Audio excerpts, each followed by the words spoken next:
Good afternoon. Just working here. Yes, it is. All right. You've heard Nico say lots of times this term, integrated fire management. And we go all over the world, and all over the world we hear different, or we listen to, excuse me, different interpretations of what integrated fire management is. And it's a term that is not ours, it belongs to the whole world. But let's just have a look at how we see what integrated fire management is. First of all, we categorize it on an international system. We've got the colors. You guys will all recognize the colors from your fire danger index. That fire danger index color is international. So we've got a section that starts over here, which is reduction, and then readiness and response and recovery. You may have heard of that as being prevention and suppression and protection. It's exactly the same thing. This is the United Nations standard for all civil defense over the entire world. And each little piece of it is, each little function falls in under those four gamuts. So let's have a look.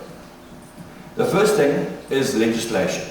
Now, you'll think that why must it always be legislation? Why is there always something written about what we do? It's very, very simple. Here's an example. 1851, the first cars were invented. The first road legislation was in 1905. What made 50 years of a gap between a function or an object and the legislation is because the cars were going faster. And suddenly, everybody, well, nobody had any licenses. They started crashing into each other. So to fix the crashes, they started writing laws. And laws are exactly that. I hate saying it, but often laws are written in blood.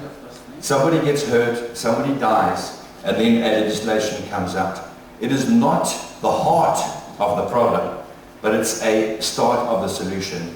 And it is the start and the finish of this entire wheel. Inside there are systems like fire protection associations, which are consortiums of landowners that get together for a common goal of mitigating fire risk, because it's all about mitigation. Mitigation is the biggest factor of why this wheel is here. And before we go any further, you're going to notice that the suppression cycle is about 20% of that wheel. And it's for a very, very good reason. All over the world, we find the exact opposite. We find 80% suppression and 20% reduction or risk reduction or prevention, whichever word you want to use. And we find that the only way it works is if it's 80-20 on 80% prevention, reduction, and then 20%. The 20% will happen all by itself if the planning and the risk reduction is done first of all. So education and awareness, that is a massive gambit. It includes public relations drives, it includes communities, it includes schools, it includes, if we were in America, Smokey Bear. Every single country's got their own awareness programs, because social awareness is one of the biggest things that is coming up in the forefront now. Where do you first hear about something happening, especially when it comes to catastrophic events? Probably on Twitter, or not Instagram, but Facebook, WhatsApp. Social media falls into there, and it's an incredibly powerful tool, and it can be good and bad. It's a critical piece of the puzzle. We go into fire breaks, as in it doesn't have to be a burned fire break, it can be a prepared fire break. How about defensible space? Houses with defensible space have got a much better chance of surviving unattended than a house that hasn't. Some sort of mitigation to keep the fire away from your house and your family. Fuel load management. I can show you thousands of slides of what's happening right now in the world. The Western Cape of South Africa, we just had we had a lot of fires that started, and there was very heavy fuel load, and we've been fighting the fires continuously for the last 3 weeks. Chile is directly fuel related. Excuse me, they had wind, but it wasn't a wind-driven events. There were a lot of ignitions. It was 80% fuel-driven fires. And you see on the satellite pictures where You get the ignitions and it starts going when it's in grass. Suddenly, on one day, it explodes, absolutely explodes. And that's when it transitioned into a higher fuel load. If you've got the fuel, what are you going to do about it? Are you going to just ignore it and say it's one of the risks that we're not going to have to worry? Or are we going to do something? Are we going to clear it? Are we going to chop it? Are we going to dig it? Etc., etc., etc. You have to know what is there, because the fire triangle is very, very clear. There's oxygen and there's heat. You can't do anything about those two apart the ignition. The fuel. The fuel is the single thing that you can have a tangible influence on the fire triangle. Take away the fuel or minimize the fuel and the fire is not nearly as bad. Have a fire in heavy fuel and you cannot put it out. You can put as many aeroplanes as you want. You can use a 747 or a CL415, 215, bring everything. It's not going to help because the fuel is too heavy. So we now move into the next section, which is now readiness. We've come out of reduction and now we're looking at the risk profile. That's very simple. What is our risk? How are we going to deal with it? It's as simple as that. If you don't know where the risk is, you can never deal with it. And it's all about planning preparedness. Training. We've got legislative requirements whereby we cannot just send anybody to a fire. We have to train them. We have to adequately equip them with PPE and PPC. Training is critical because who is going to fight that fire when you eventually get to the response cycle over there? Who's it going to be? Is it going to be volunteers? Is it going to be formal fire brigade? Is it going to be military? Military across the world is one of our biggest concerns because militaries are inherently not designed for firefighting. They're designed for war. Are they adequately trained? Are you putting them into an area where they haven't been trained, they haven't got PPE? What are you going to do? Are you going to train them up or just leave it like that? All of these things, you might say, I know that, it's okay. I know that, it's okay. And all over the world we see that, where they say, we've got all these things. We do training and we do risk analysis. All is good. The trick is that soon, we're going to need to start doing it together because no single entity can operate on their own under the worst fire conditions and have any hope of success. Collaboration is a key part. Detection. That's a picture of a camera, but it doesn't have to be cameras. And in fact, the system that works the best is actually social. Because across the world, again, keep on saying that, but it's true, 90% and up of fires are started by people. Lightning, yes, that's out there, but people are the ones that are starting the fires, for whatever reason. If the people are starting the fire, who saw it first? They did. Or the community did. Or the people driving past did. The most successful detection programs across the world are society-based. But it can be lookouts, manned lookouts, electronic lookouts, aeroplanes, airlines, doesn't matter. The big thing with detection is, how soon do you want to get to the fire after ignition? Simple question, isn't it? But we all know that fire is exponential. Every single fire, I normally use my lighter and I go, and I make a little flame. Starts like that. How soon after that flick and that flame do you want to get there? It all depends on how fast your detection is. And we've got systems across the world where we've got highly focused detections based on high risk values. For example, forestry. Forestry can't wait for somebody to drive past on the highway and then phone in 112. They can't wait. Because by the time it starts getting moving, it's really too big. So we've got cameras in forestry and social systems all the way through as well. How soon do you want to see it? Systems. This is where your incident command system comes in, your ICS. How are you going to manage this event?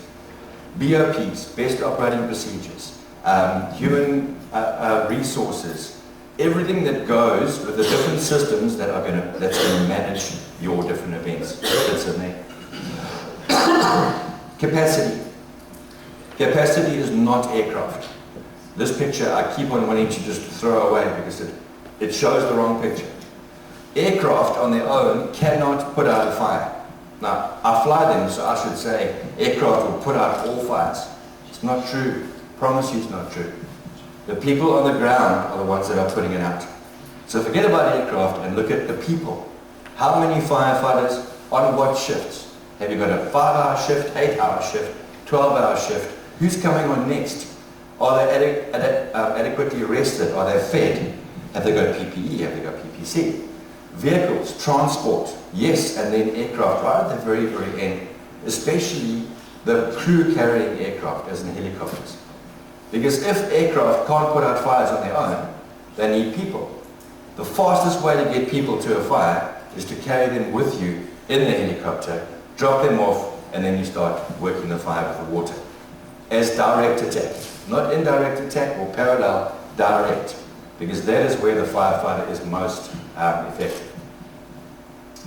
Then we go into dispatch and coordination. I see some operational firefighters here. They'll understand that sometimes 10 people at a fire are better than 1,000. I've been at both scenarios where there's 1,000 people and nothing gets done. It's just chaos because nobody properly coordinated them or dispatched them. You go to the same fire with 10 people, highly trained, highly coordinated, and suddenly the fire goes out. It has to be a system of checks and balances. The most important part of that dispatch function is looking after the people. As in, what happens if something goes wrong? Who are you going to call? Are you going to call dispatch or are you going to call your friend? We call dispatch because dispatch are the guys that have got immediate communications with as many support functions as you can possibly get. We are now in the response, as in suppression cycle. Yes, suppression. Once again, there's an aeroplane. Forget about the aeroplane. This is putting the wet stuff on the red stuff. It's the firefighters, it's the entire system, and it's one piece of this puzzle. Only one. Because if everything else is working, that suppression will be smaller and smaller and smaller.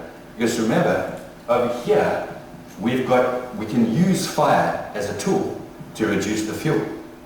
And every single one of those pieces is linked. For example, suppression is directly linked to training, directly linked to detection. It's directly linked to risk profile. Because if you've got no risk, you're going to have no suppression resources. Communities are directly linked to capacity. People, your people come from those communities. It's linked to detection, to systems. You can draw lines through every single piece of that puzzle. As a wheel, the structural strength is in its entire circle. If you take one of those little pieces out, you're going to have instability in the strength of that wheel. There are scientists here, you guys understand that. Everything is totally linked all the way through. The last one is rehabilitation or recovery, and this is where research comes into it as well, as in research and development. Because this whole way through that wheel, you are learning. Things are happening. The only common thing is that fire doesn't change, but fire behavior changes. Fuel changes. Why did it change? It changed because of the fuel. Why did the fuel change? What are we going to do about it? That's where research starts coming into it. And you guys are incredibly blessed to have the fire lab here, because that's where differences are made. Because mistakes happen. How can we not have a mistake again? Somebody gets hurt. We can't do it again. Why would they hurt? Is there something we can do? That leads straight back into legislation again. Because let's say that we do find something, let's say it's fuel. Let's say that the landowners need to start governing or mitigating their fuel buildup. That builds up exactly like in Indonesia now, this last year, where an entire law was written about keeping peat wet. Because if you don't keep it wet, it becomes explosive. And it's a very, very precious commodity. They've got a new law. The danger here is that you just keep on writing laws or rolling into laws without listening to the people and without using local knowledge and indigenous knowledge and old knowledge. The farmer that says it's going to rain tomorrow, and you look at your forecast and it's not going to rain tomorrow, and it does. What does he know that He knows it's going to rain tomorrow. What about fires? You ask a farmer, when last was there a fire here? And he'll tell you a story. And he'll tell you exactly what happened and exactly why. If you don't listen, you'll do the same thing again. Or you will see the same thing again. Legislation must also involve local knowledge. That's the circle in its entirety. There's a lot more detail to it, but that's how we see integrated fire management being successful on the global market, and it fits in everywhere. Because back to you again. Oh yes, community at every level. People, people, people, people. There are lots of sayings about the world will be a much better place without people. People are here. People are the solution and not the problem. And that's probably the biggest thing. Is that so often you get guys that are saying, that community is the problem. Okay. They're a problem because they're making fires. Okay. Take it all away. They are the solution. Because anything that you do without them will fail. It's that simple. Communities. It goes back to you.